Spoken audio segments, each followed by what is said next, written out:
Alright, haven't you noticed that when someone plays the victim, sooner or later someone becomes aware of it and becomes fed up with it?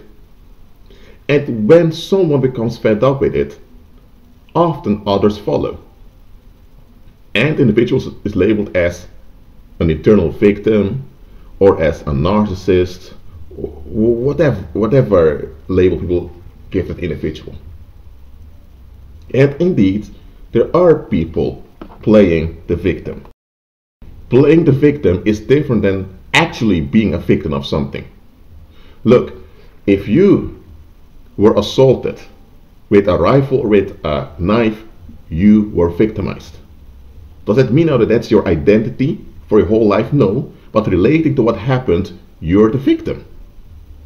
Plain and simple. Or if there's a hostile environment and the hostile environment affects you, those that maintain that hostile environment victimize you. Plain and simple. They don't have to be aware they victimized you, but that's what happened. So you have actual victimhood. No, I don't want to say victimhood. You have actual victimization, and you have people playing the victim. Or better said, you have people who've actually been victimized, and you have people that use the association of victimization as an identity or as a role.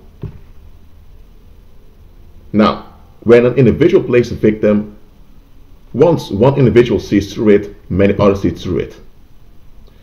But why is it that when society plays the victim, nobody sees it? That is what I want to talk about in this video. Think about it for a moment. When a mass shooting happens, or this big sexual scandal, like there was this, maybe this swimming teacher.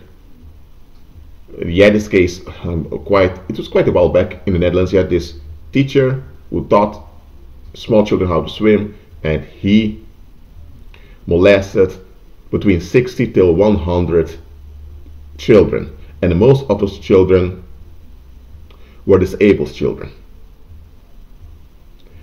That news shocked a lot of people. Or you may have this recent case, but it's recent during the time of this recording, about R. Kelly. I don't know why folks are upset about it, because he has been like that for decades, but okay.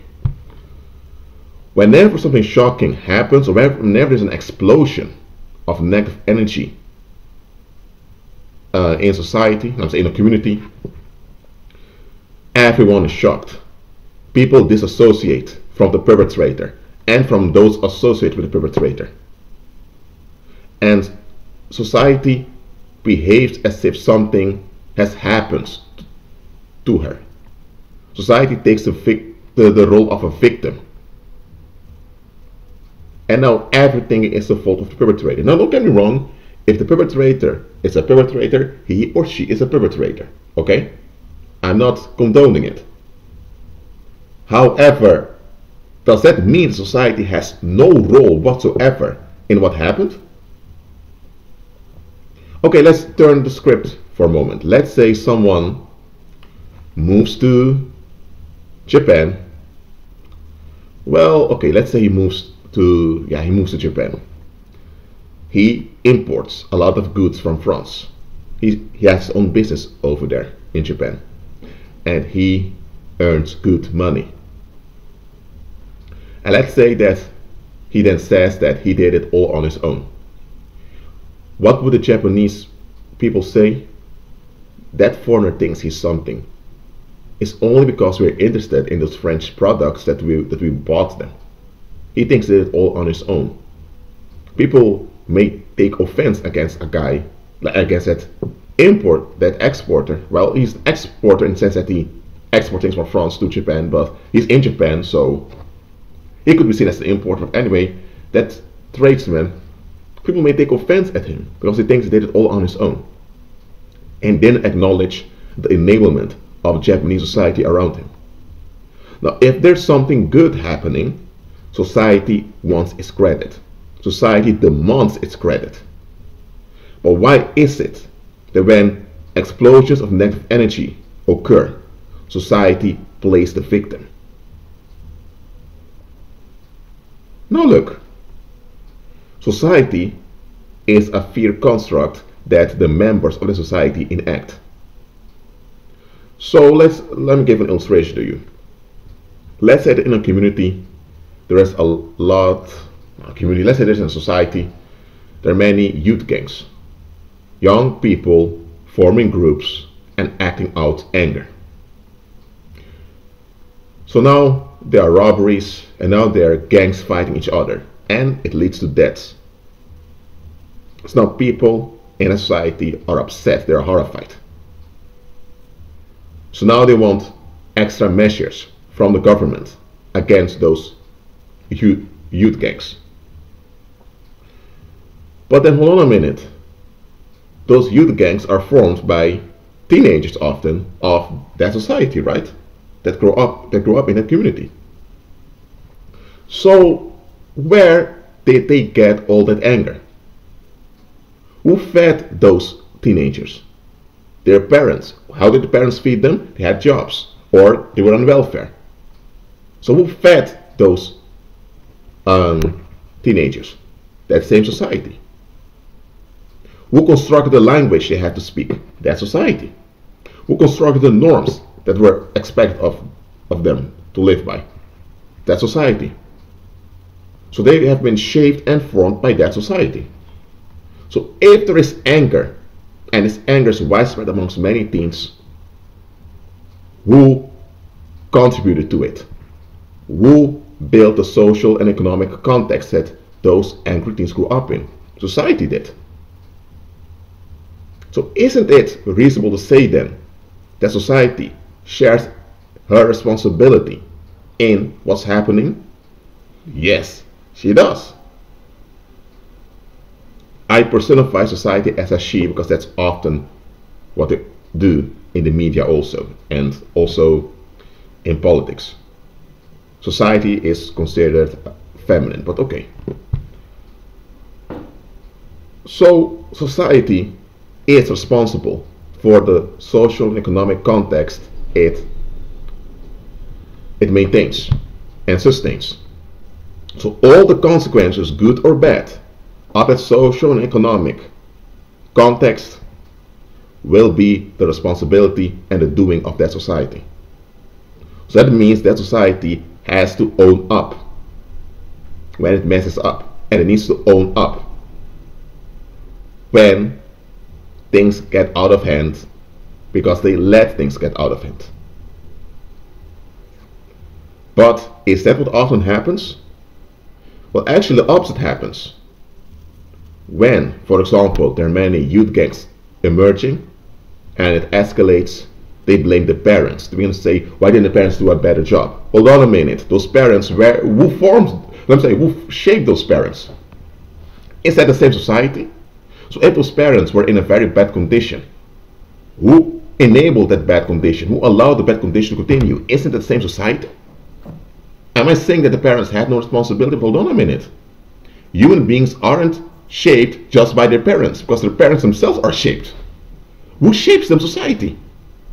So why is a society taking credit for the evil that it brings forth? If an individual would behave as society does, people would avoid that individual, saying that individual is a narcissist, that individual is an energy vampire. He or she just want to take advantage of you. They want all the benefits, but without responsibilities, without any obligations. How then is it that when society behaves in such a way, we condone it, we agree with it, we support it? I'm speaking this message to open your eyes. Society is a fear construct.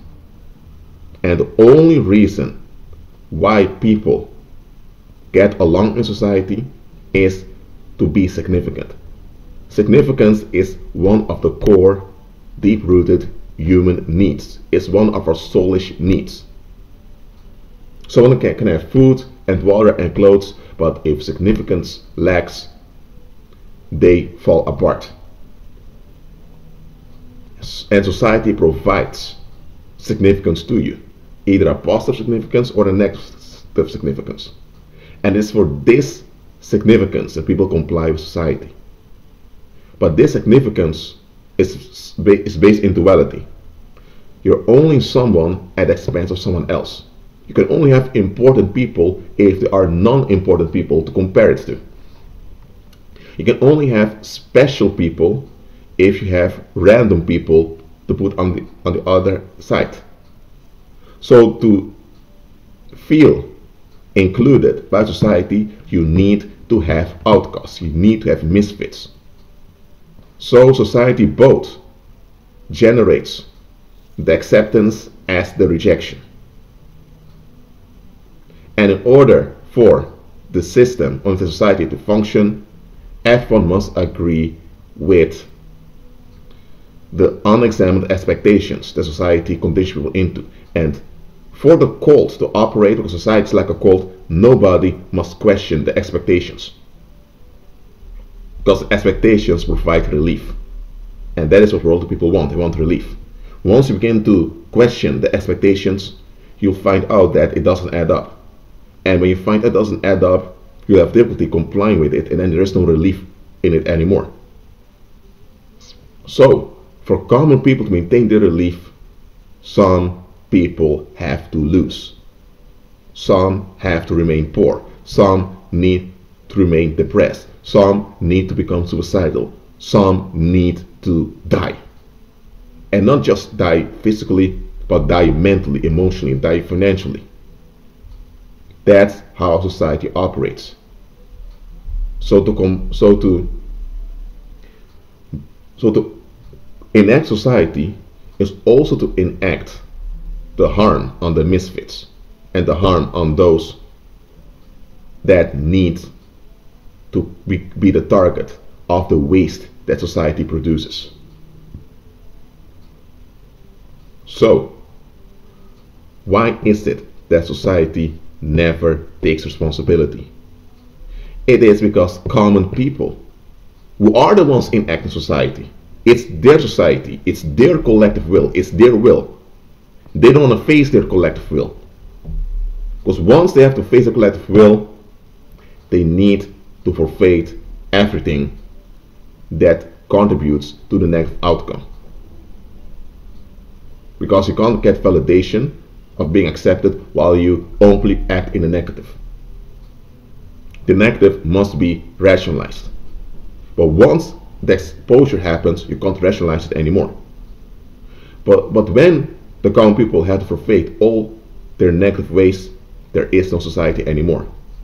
And much of their day-to-day relationships will also collapse, because it's all based in relief seeking. Now you understand why, from time to time, the shadow government conducts psyops on society. Why is that? So that nobody even thinks about questioning the root expectations the society conditions you into. Things like respect, boundaries, norms and values. They are core things that society conditions you into. If you would look carefully at them, really examine them, you'll figure out it doesn't add up at all. But most people don't want to go there. Most people don't want to find anything out. They just don't want to know. They want to be in a bubble. They want to remain relieved. So they enact society collectively, and at the same time they deny that they are enacting society. The active society is this entity out there, separate from them, demanding things from them. They don't want to admit their agency in what's going on because they don't want to be responsible.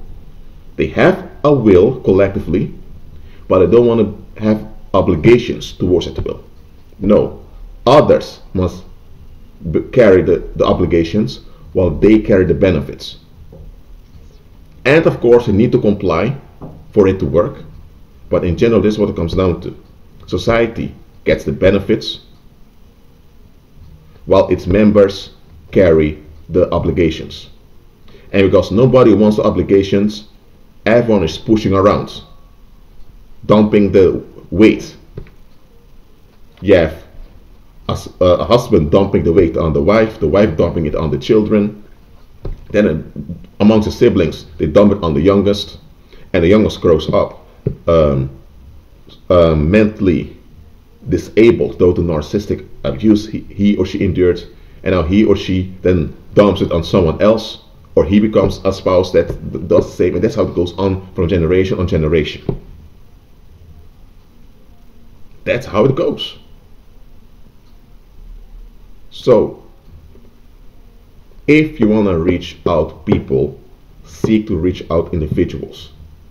Okay, it's good when you reach out a crowd, but don't become unrealistic. Most people will not forfeit society. It's the pact they sign themselves up for, and it's a pact they don't want to give up, because without this pact, what do they have? And here's another part I want to highlight about this.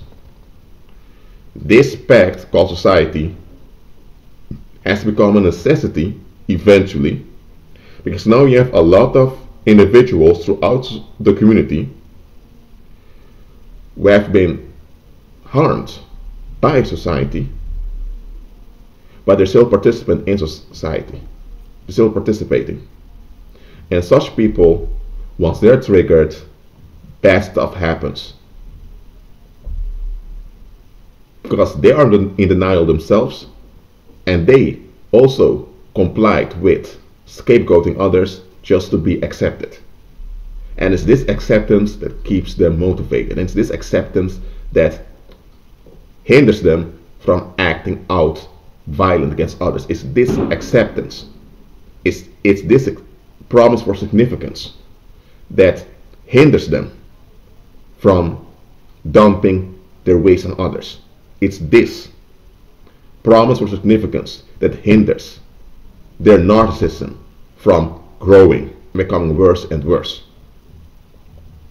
The moment there is no society, no fear construct anymore that provides this significance, such individuals have nothing left to lose. And when such individuals have nothing left to lose, they lose it. They become a menace, a threat to everyone around them. So, on one hand, it's understandable that people keep enacting society. On the other hand, folks should seek deliverance. Society breeds the same monsters it seeks relief from. But society never wants to admit that they're the ones breeding those monsters. Haven't you noticed that when it comes to malignant narcissists that act out, and a lot of people are hurt, that they'll begin to say, you know what? Yeah, there are people saying this, even psychologists. The root of narcissism is in childhood. And then you have people say you need to spank children more. Hold on a minute. So you have violent narcissists that harms the community. So now you want to prevent it, so it won't happen again. How are you going to prevent it? By using violence on small, helpless human beings called children, so that they would never in a lifetime act violently. So you act violence and harm helpless human beings, so that they won't act like that when they're older. You see the contradiction here? So you don't want people to ventilate their frustrations on others. So now you are ventilating it on the little children who can't defend themselves, who can't get out of the situation. So now you intoxicate the children with negative energy so that they won't dump negative energy on others. Hold on a minute. If you intoxicate them with negative energy, then they carry that negative energy. So what do you think is going to happen? It's going to leak out. A lot of folks just can't think clearly.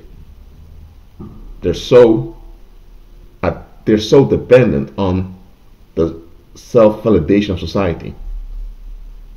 Especially people that claim to be rebels. There are people that claim to be rebels. They always say they don't care what others think about them. And they are violent indeed, that they just throw out of their mouth whatever is on their mind. But the only reason they do that is because they get acknowledgement that they are honest. They're not really honest, because throwing out everything out of your mouth or just acting out whatever you will, that's not honesty, that's violence. But because society gives them the benefit of calling them honest, of saying at least they're not hypocrites, that's the self-validation they're looking for. The moment they don't get the self-validation, they'll stop acting out like that, because they know they won't make a fool of themselves. So even the people that just act out whatever's on their mind only do it because there's a validation coming from society. Without that validation, they wouldn't do it. Well, that's it for now. Agree with Christ and be at peace.